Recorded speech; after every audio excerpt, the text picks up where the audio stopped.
welcome back to another edition of the Dropkick Basement, your favorite pro wrestling history podcast. My name is Mike Madden. I am your host for the journey, and alongside my partner, Tom Schultz. Tom, welcome to November. November is here.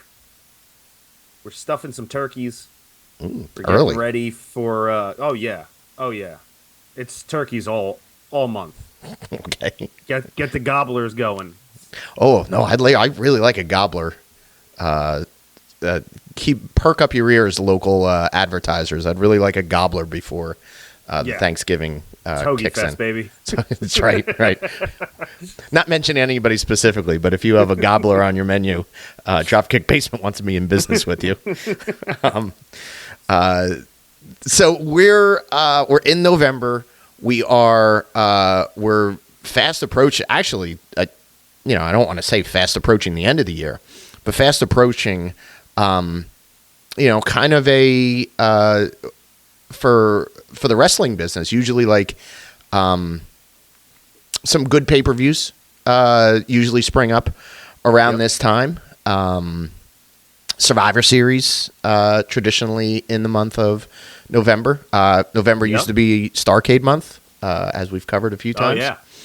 And AEW has put their foot into the middle of this with what's their November pay-per-view again? Full Gear. So Full Gear. Right in our backyard. Yeah, and in Newark, New Jersey this year. So we're tipping our hat to the folks at AEW on this particular episode, and we are going to discuss and create our Mount Rushmore of personnel, performers that have gone from WWE to AEW. Now, you might say to yourself, well, there's a ton of people that have done it, and how are you really going to determine, like, who was the best out of all of them and who deserves to be here? Well, the criteria is they shouldn't have a reputation before they were in WWE.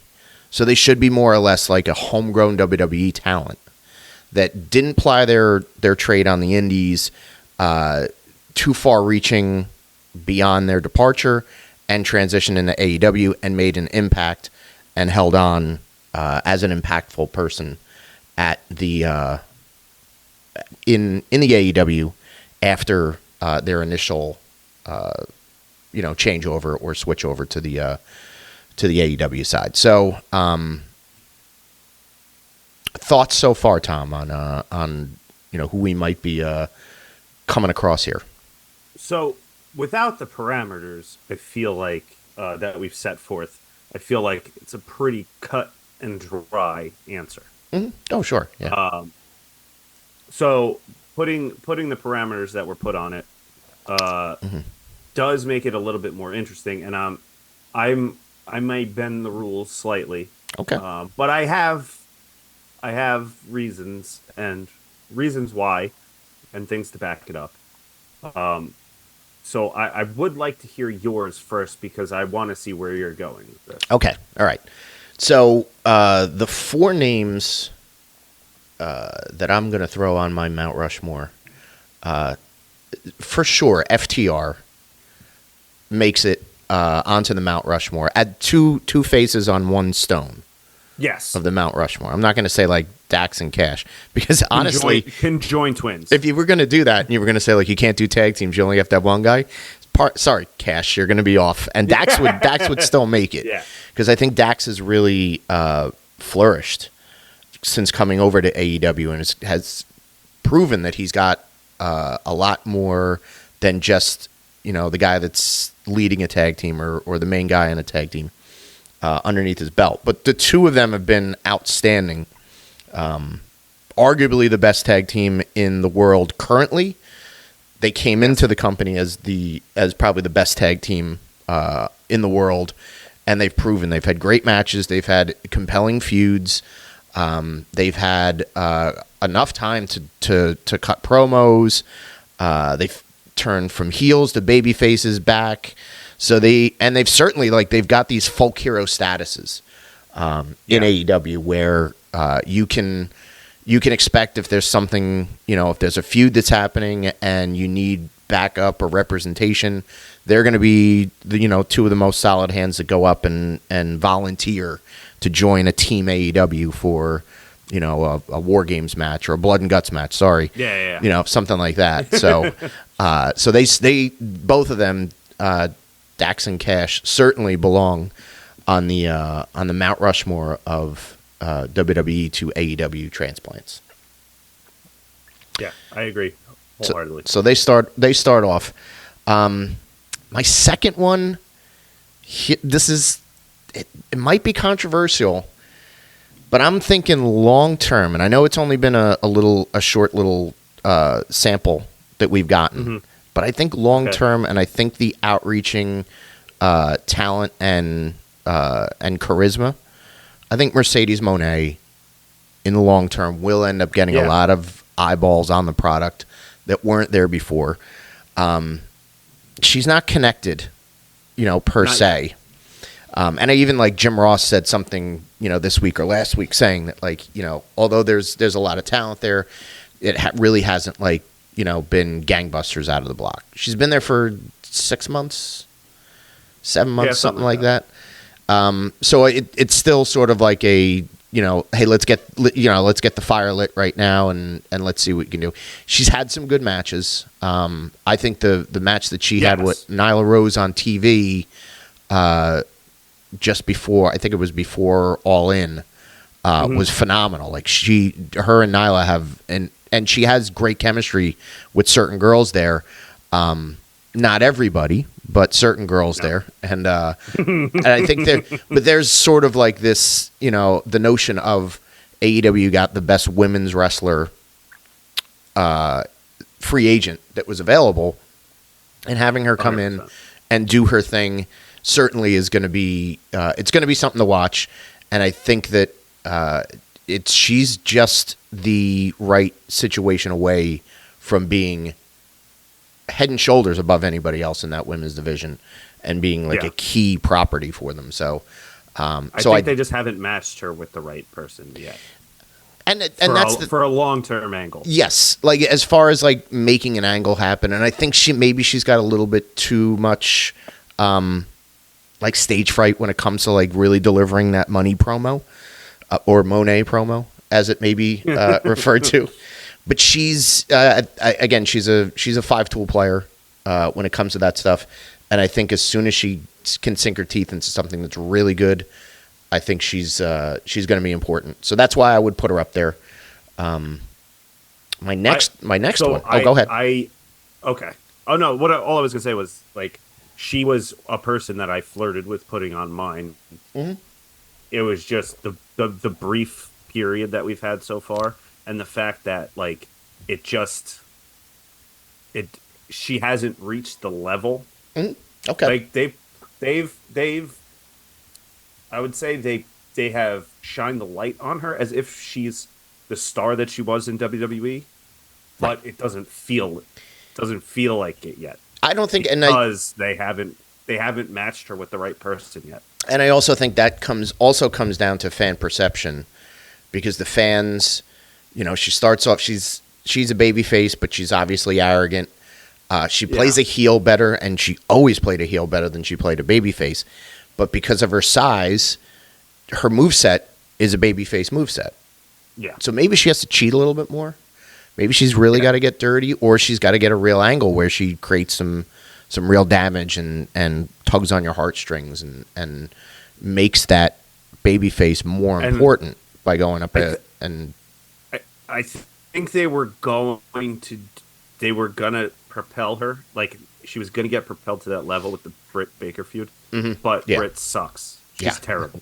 So she royally fucked that up. Yeah, it's because that was horrendous. Yeah, in front of the camera and behind the camera, she had a rough time. Yeah. So. My third person that I have on this Mount Rushmore is Renee Paquette. I like that. Renee is excellent. She's so She cares about how she presents herself as an interviewer. So it's not just the deer in the headlights and you go, here, we're talking to Orange Cassidy, and then having kind of a dull back and forth. She's playful with the right people. She's got a lot of Mean Gene in her, in that if somebody says something like that's supposed to be offensive, she will look at the person or make a tut or go oh, okay. Like, so she's got good, kind of subtle comedic timing when it comes to that stuff. She does great, for, a lot of the backstage stuff that she does. Hosting the pre-shows for all the pay-per-views and the major stuff. Doing those social media, lead-ins. So she's absolutely been a 100% asset and worth the investment. And she's not somebody that's, going through the motions or just coasting on her, her reputation. When you think about people that appeared on screen for them and were supposed to be these major people that came over from WWE and took an announcer's role, hint, hint, Mark Henry, who was terrible, and Paul White, who's been pretty terrible as well, although not as bad as Mark Henry. Yeah. You kind of say to yourself, that's why she's a star. That's why when they originally signed her, there was a lot of people that were saying, this is one of the more important aspects of the show that AEW didn't have. They had Alex Marvez doing it, and he looked nervous as shit. Or they had Shivani, and it's Shivani can do it, but then you got to run him out to commentary, and he's stretching himself thin. Yeah. So she's perfect. She fits the archetype of I guess an invested journalist, for lack of a better term. That might be a term that I just made up out of the blue. But she certainly sells the fact that she, kind of cares about moving the show along and getting, the interviews kicked off and stuff like that. So she is absolutely on this Mount Rushmore.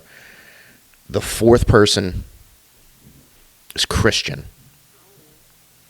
Okay. Christian has been so fucking good. And I was early I was no, I'm not in love with Christian. The poor guy's coming off of he did get the reconstructive surgery to clear him to wrestle. He's going to be limited. When he was with Jurassic Express, he was a mentor, and it was this just isn't this isn't doing it for me. It's sort of you're watching a mediocre player, again, kind of coast in on a reputation. Then he starts to turn heel, and he brings out this dastardly. I always called him he looks like a science fiction writer. Showed up to AEW with his with the turtlenecks and the tweed jackets, and he just became a bastard. And it's that's the guy that he never really got a chance to do that anywhere else. He was a little shitty, arrogant heel, and he had a good little run, I guess, in the 2000s when he first separated from Edge, where he was a kind of a shitty chicken shit heel. But this is more he's a real prick, and he's always an important storyline guy. He's arguably a top 5 guy on the microphone in that company, without peer on the heel side of things, when it comes to delivering those dead father promos and the and shut your mouth while I'm conducting business. The live crowds love to boo him.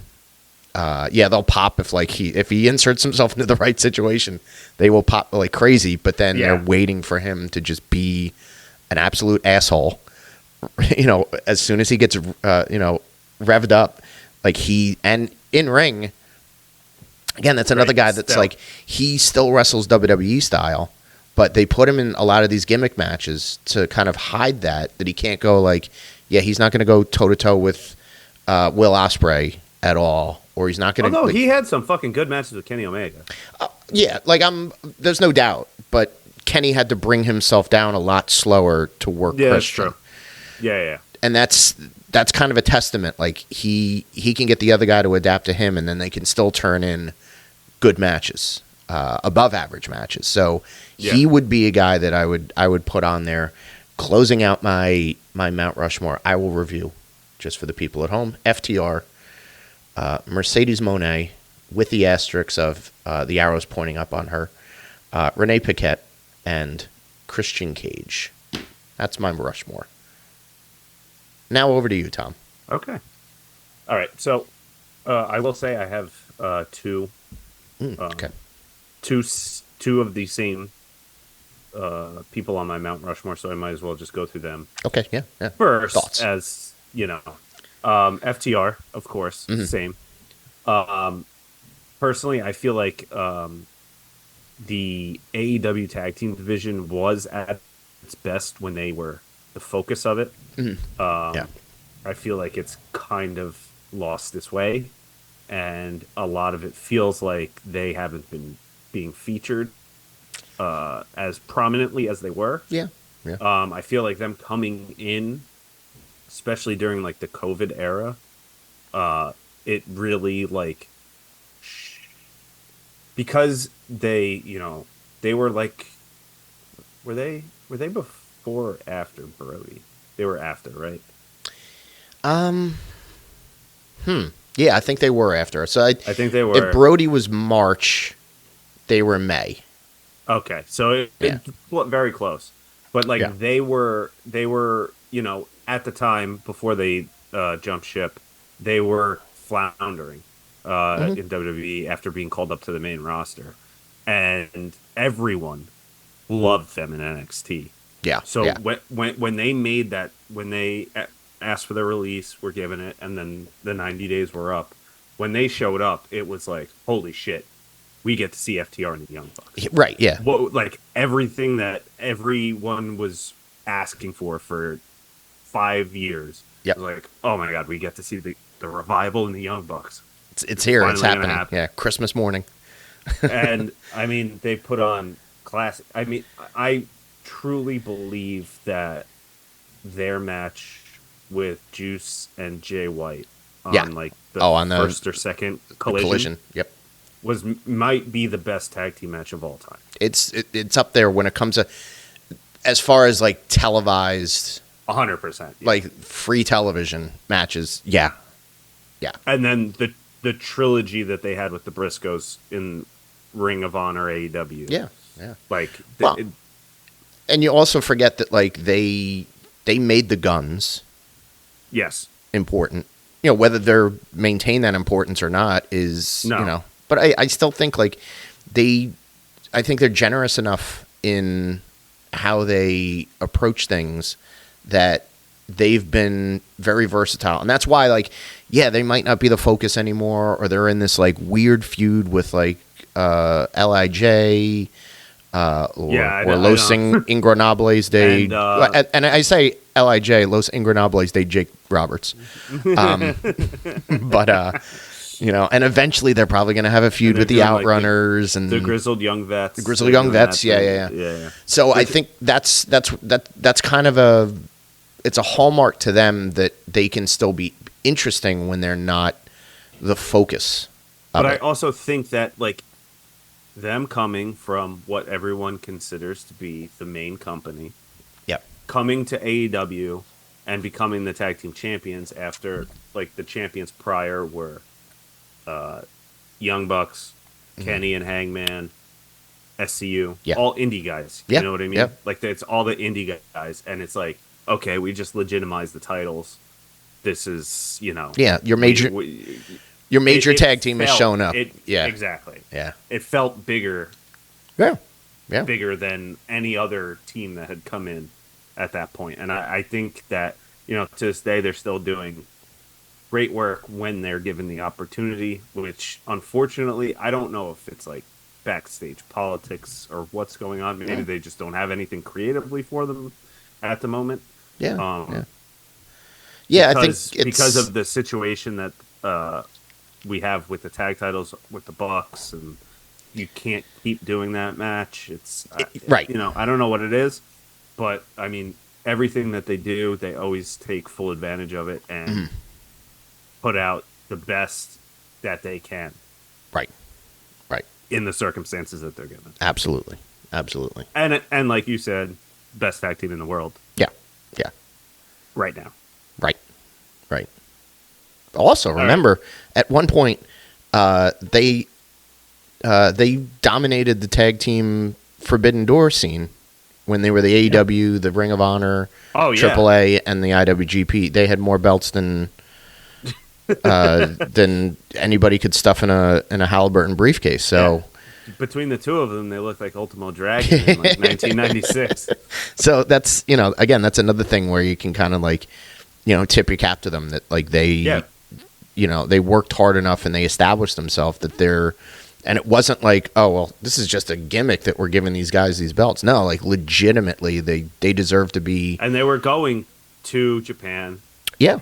Having great matches. They were going They down worked to England. Mexico. Yeah. And even like, that was kind of the fascinating thing was like, they were kind of semi-baby faces in AEW, but then going down to Mexico wrestling the Lucha Brothers. Oh, yeah. And they're heels now. Yeah. And they have that great dynamic where they can bounce back. They can go, right. Kind of like what they were doing with the Hart Foundation in '97, where in Canada they're the baby faces. Yep.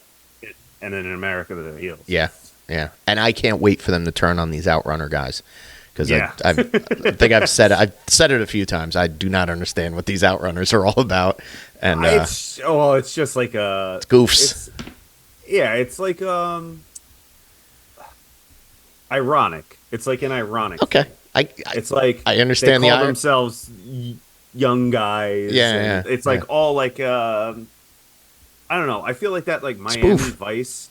Yes, like that Miami Vice feel is like very popular now because it's nostalgic. Of course. So like they give you those kind of vibes, and I don't know.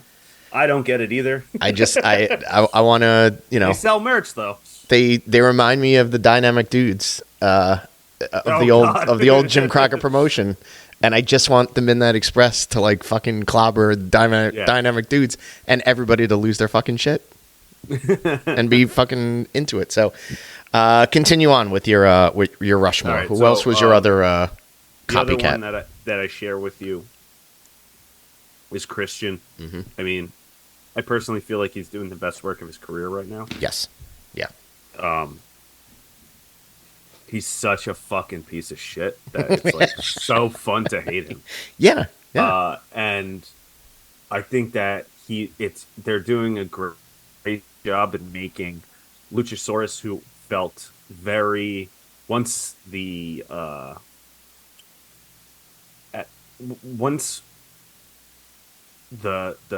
shine of the junk, what are they called? Jurassic Express. Once that shine wore off, of like the really small guy, famous guy's kid, and like a giant dinosaur man. That's a dinosaur. Right. Once that like wore off, it's like, all right, well, what are we going to do with this guy? He can't just be a dinosaur. Yeah. Yeah. And he wasn't over to a point where it's, he's not Orange Cassidy, where you kind of have a sustainability because it's such a popular character on its own. The gimmick wasn't going to carry him. Yeah. He had to break away from what they were doing. True. And I think that Christian brought him to the level of caring about that. I don't think that him as a heel by himself would have worked or worked well. And I think this is, and I'm certainly following along with this, and I understand that. And I think that gets back to a bigger issue, is that AEW is terrible with big men. Yes. Terrible with big men. Because, well, I think a lot of that has to do with the big men. A lot of the big men that they have don't work like big men. And I think that's like a kind of an issue in general. Well, I mean, there's a truth to that, but it's also the case of there are so many talented, undersized guys that rely on a lot of their moveset being with people of similar size. Yeah. That the big man has to adapt. He has to take a slam. He has to like go over. He has to take somebody's like, transition move and flip over the ropes instead of, doing what they would do in other places and bounce off and stand their ground. And you got to chop them down, and you got to, find a different way to weaken them before they eventually topple. So. But it's more fast paced these days, and he's a talented guy, and like he at one point, like when they were Jurassic Express, like he's the best hot tag in wrestling. Like Jack took so much like sympathy and heat, and he's he's Ricky Morton, reaching out the whole time, and then when the big Dino gets it. Again, you got guys that are like in the moment bumping and feeding from him, and he looked like a monster and a killer. Yeah. Going solo, that certainly like changes, and you're right. Like him like teaming up with Christian, and Christian investing in it, and like I said, he's a science fiction. He looks like a science fiction writer. To me, he looks like James Lipton from Inside the Actors Studio. Yeah, just a snot, like arrogant. An arrogant guy, but like that's getting back to what you were saying about Luchasaurus or Killswitch or whatever his name is going to be. That's what makes the pairing with Christian that much more impactful, because he's got the freak, and he unleashes the freak whenever he needs to unleash the freak. And then I think you can also say the same thing about pairing Nick Wayne with Christian. Of course, where Nick Wayne. The kid's like, I don't know, 18, 19 years old. He's fucking phenomenal in the ring. Yeah. But let's be honest, he isn't the best on the mic. And so if you're just going to have like a baby face, like he kind of has like the baby face indie vibe going. Yep. If you don't put him, and now not only on camera do you have him pairing with Christian, and he's a heel that doesn't have to talk.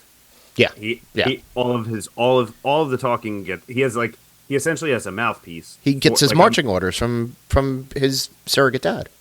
And not only that, but behind the scenes, he's getting a wealth of knowledge that is only going to make him so much better going forward. Course. Yeah. That that crew that they got going on now, it's probably the best faction in the company. Okay. At the moment. That's an interesting take. Because it's such a cohesive unit that works together.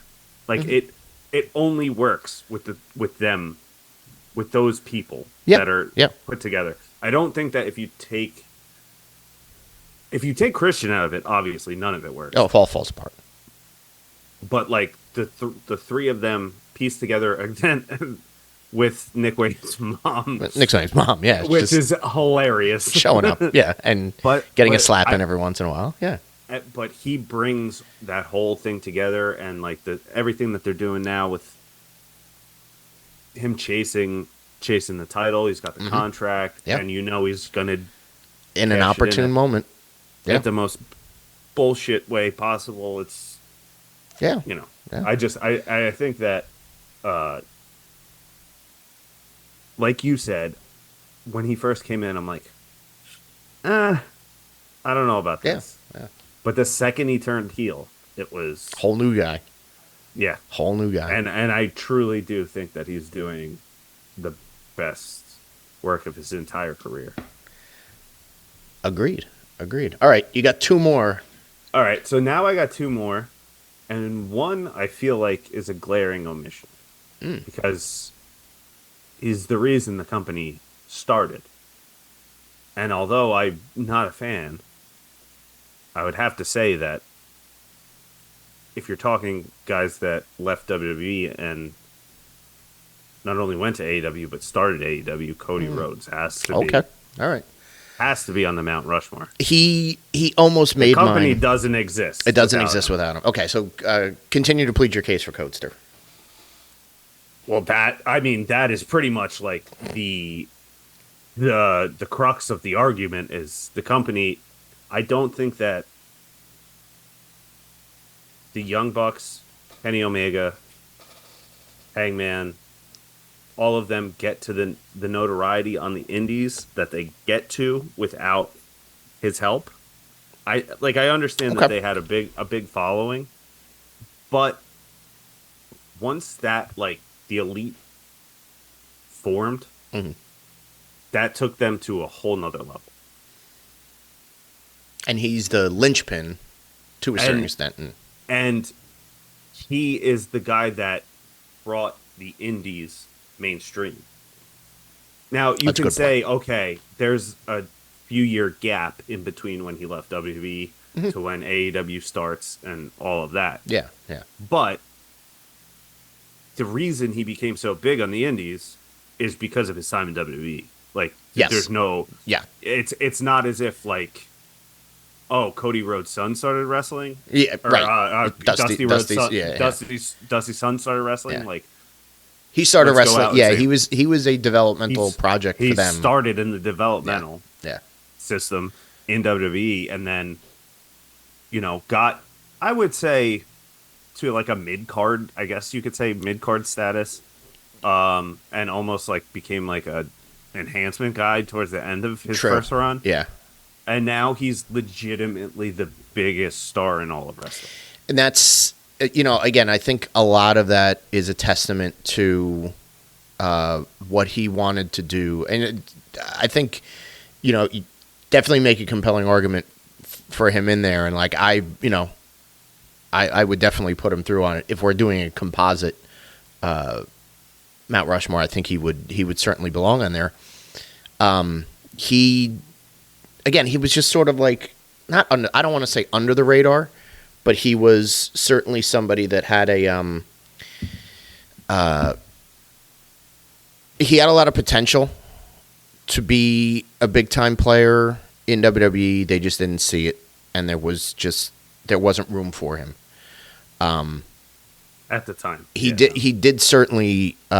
He had the vision to say like, "Hey, you guys want to run a promotion? Like, let's get our eggs in one basket. I have connections. I can, I've learned a few things from being in, part of a bigger company. Like, so I think like a lot of his ideas and creativity, heart and soul went into creating AEW. So, and you're I right. also think that the idea of running the first All In probably had a decent amount of financial backing from him. I think so. Yeah. The other guys on that show, while like the Young Bucks were moving a lot of merch and shit, like he had a That's not rent the buildings. That's not rent the building money, but no, he had a like 7, 8 year like solid run in WWE where he's making, like probably high six figures. Like I also would venture to say that there was, I think Kerry. I mean, of course, there's going to be guys that are like Ring of Honor. You're going to have money. Kerry marks. Silkin put some money behind You're it. going to have money marks. Kenny wasn't poor. Kenny was, one of the top paid guys in New Japan at the time. So, yeah, I mean, there was money in the coffers. You're going to get investors and shit like that. But I think that he had the bigger picture instead of like, oh, well, let's just run the biggest indie show of all time. It's like, well, let's run the biggest indie show of all time in hopes that this and we'll see where we'll see exactly where this goes in due time. So, again, getting back to what you were saying though, I do think that if he didn't do the indies in AEW, and AEW, even if it did exist, and he came back to the WWE, yeah, they probably could have said like, yeah, sure, come on. And then he would have been part of a tag team or like the ninth guy in a faction. Exactly. The time in AEW he is now because he proved that he was a draw and a star there when he wasn't in WWE. Yeah. Yeah. So, all right. An excellent choice and a marquee guy for sure. And like again, not the biggest fan. But you gotta give credit where credit's due. I think, in all honesty, I think his work was way better after he left WWE, and he was working. 100%. He was working Ring of Honor, New Japan. When you're not doing like random indie shows too. Right, yeah. But the idea of like when you're not just wrestling the millionth like rematch against fucking Adam Rose this week on WWF television, or like, this low key, brothers tag team with Dustin, where it's like, all right, we're both in gimmicks and we have to worry about the gimmick more than we have to worry about the work. I think when he got a chance to like spread his wings and go out and do the indies, and he had his list and he made himself important. Yeah, the list. That's another. He made himself an immediate feature, and this is when the indies were as hot as they've been in the last 20 years. Probably the hottest ever. Yeah, and he played a part in that too. It led to the creation of the company. So yes, I think it's that's a brilliant insight into Cody being important enough. All right, final guy. Then, so my last pick was the only one that I thought may not exactly fit in the parameters, but I'll make my argument. Mm-hmm. And I will also argue that he is the most important person in AEW currently and since its inception, and that's Jon Moxley. Now, okay, I know you will say Jon Moxley had an indie run. Right. He started in Heartland Wrestling, which was a developmental for WWE. Okay. Start there. Yeah. And if you look at the promotions that he worked for while on the indies, that got him the small buzz. Because I did do some research on this. Of course. His indie run that got him signed was from 2007 to 2010. Yeah. Yep. In that time, the quote-unquote major promotions that he worked for were CZW, which was on its hard decline from the glory days. Right. And I would say the only other major independent that he worked at that time was Dragon Gate USA, which, again, is like a subsidiary of a foreign company. True. And kind of... Specialty. It was specialty, yeah. It was Gabe trying to do something once he got out of Ring of Honor. Mm-hmm. Right. And again, not I would never call Dragon Gate USA a major indie company. So that's funny because I did think about him as well. And I guess I valued his indie run a little bit more. And not that I don't value it. Mm-hmm. I just think that the reason he became a star, like, so you can argue that when you say CM Punk, when you say Samoa Joe, when you say Bryan Danielson, there's a 50-50 split of, oh, I know them from WWE, or, oh, I know them from Ring of Honor. Of course, yeah. Yeah. When you say Jon Moxley, you either know them, I would say it's like an 80-20 of, I know him from AEW, to I know him from CZW. Yeah, yeah. Or, oh, that's the guy that used to be Dean Ambrose. That was Dean Ambrose, right. Okay, all right. Again, a very, what is he now, four-time AEW champ? So he's a four-time AEW champ. Again, obviously, like, at this point now, in the past, he's been there since, what? The first Double or Nothing, right? So essentially, since he did that run in there. Since the first show, he's been there. So the last 5 years, doing the best work of his career. Of course. Like, and I'm one of the few people who would say Jon Moxley. Oh, CZW. Because again, I was at the show where he made his CZW debut. Of course, yeah. And so, like, I'm one of the few people who I was like, oh shit, Mox is back. Like, well, he's not Ambrose anymore. He's Moxley. Yeah, he can be Mox. That's incredible. Right, because you have a little bit of the backstory of seeing Yeah. him in action, seeing like those promos that he did on the Indies when he was first coming through were unique. Yes. Nobody else was doing It them. was so That's much the reason different. why he got signed. It wasn't that he could work these like hardcore death matches and Exactly. could occasionally have like a nice catch as catch can match against somebody. It was that he had these unique promos and this sort of cadence about him and this unhinged character.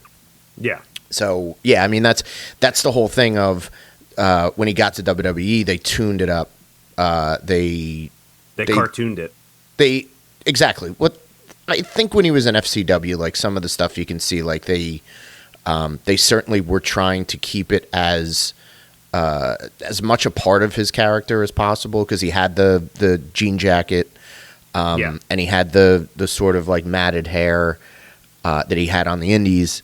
Then he gets in the Shield and it's slicked back and he's wearing a vest and long pants and it's like okay, a little bit of adjustment. He really should have been the mouthpiece of that group, but everybody was the fucking mouthpiece of that group and they weren't really talking at all. The short promos and everything. So to see him kind of sort of reassert himself in this AEW run as more of his true persona, and even now, like I think you're getting into a period of time where I think this is going to be. I love what's. It's developing into a very interesting. I have to say that run here. I have lost a bit of. I mean, for the past 5 years, I have strayed away from watching WWE and more watched AEW. Mm-hmm. Yeah. In the last year or so, the interest has kind of dwindled a bit, and I, it's just like they haven't been putting out the best stuff. But when he comes back and he does this new gimmick that he's doing, you pique my interest again. Of course, yeah. And it's always whenever things don't seem to be going as they should there, he's the one that steps up and makes shit happen again. And he puts the company on his shoulders and starts throwing plastic bags over people's heads. Yeah. So if we're putting a face to a face, he's the George Washington. He's the MVP. I will. So if we're looking at the Mount Rushmore all told, I guess he would have to buy it if we're matching it up, because I would give Moxley and Cody precedence over Mercedes because she hasn't been there that long. Yeah. And I think Renee would certainly take a step back to her husband on the Mount Rushmore. Well, I guess you could she could have like she could stand behind him with a little microphone. She could be like on his shoulder or something. Well, at this point, we're gonna have to she could just be interviewing him. We're carving six faces or six. He's cutting a scathing promo on somebody. We're cutting interviewing him. 6 people into this mountain. Just real fast to cover a few other people that were kind of bubbling under that I wrote down. Saraya, God, if she was a little bit in better health and they gave her more shit to do, she could be a player. She could be somebody that you would think about. Justin Roberts, a day one guy as well, who was an excellent ring announcer and great, and and kind of an asset, under the radar asset. Billy Gunn, an agent as well as an on screen. I also think that he kind of, unfortunately, made the Acclaimed. Yeah, he did. He helped them out a lot. Buddy Matthews has good matches when they let him have good matches, and when he's not like just eating pinfalls from fucking 6-man tags. God, Miro should have been better. Miro's going to be on his way out of there soon enough. Serena Deeb. Listen, Yeah. it's she's part of it, and Shelton Benjamin. Listen, Shelton Benjamin's 2-0 in AEW action. It looks like $1 million fucking dollars. Brother's in great shape. We talk about him. He made a different Mount Rushmore, the underrated wrestlers Mount Rushmore. So we can't necessarily we can't have Shelton Benjamin on every Mount Rushmore. But if we're recircling back to this in a year and he's won every singles title in that company, I'm not going to say I told you so, but I'm going to say I told you so. Fucking Shelton Benjamin can still go. 100%. Absolutely. And I think if there's different parameters. If you're just talking about guys that left and came, you'd have to mention guys like Jericho. Of course. Dragon. Dragon. Not so much Jeff, but you could throw Matt Hardy's name in there. You could. Yeah, you could. Brody Lee. Brody Lee would. He would. For sure. His brief time was awesome. Yeah. Yeah. Adam Cole. Mm-hmm. Yeah. And I mean, it's weirdly enough, you could say Swerve, but Swerve was never really a main roster guy. But it was a very brief time in NXT. But yeah, I mean, he's pretty much the face of the fucking company. He's a very important guy. He's very, very, very important. So, no, and again, a nice, a nice conglomeration of people on that Mount Rushmore. So that there it goes. We've done it. We've given our Mount Rushmores. One of these days, chiseled the stone. We should do the Mount Rushmore of people who went back. Cody would be on that too. Mark Henry. Arn Anderson. Yeah, well, yeah. So that's gonna wrap it up for this particular episode. Well done, Tom. Thanks for you too for the contributions. A lot of pats on the back from our side of things. Let's everybody give yourself a Barry Horowitz. Little Barry Horowitz, little over the shoulder pat on the back for the winner, Barry Horowitz.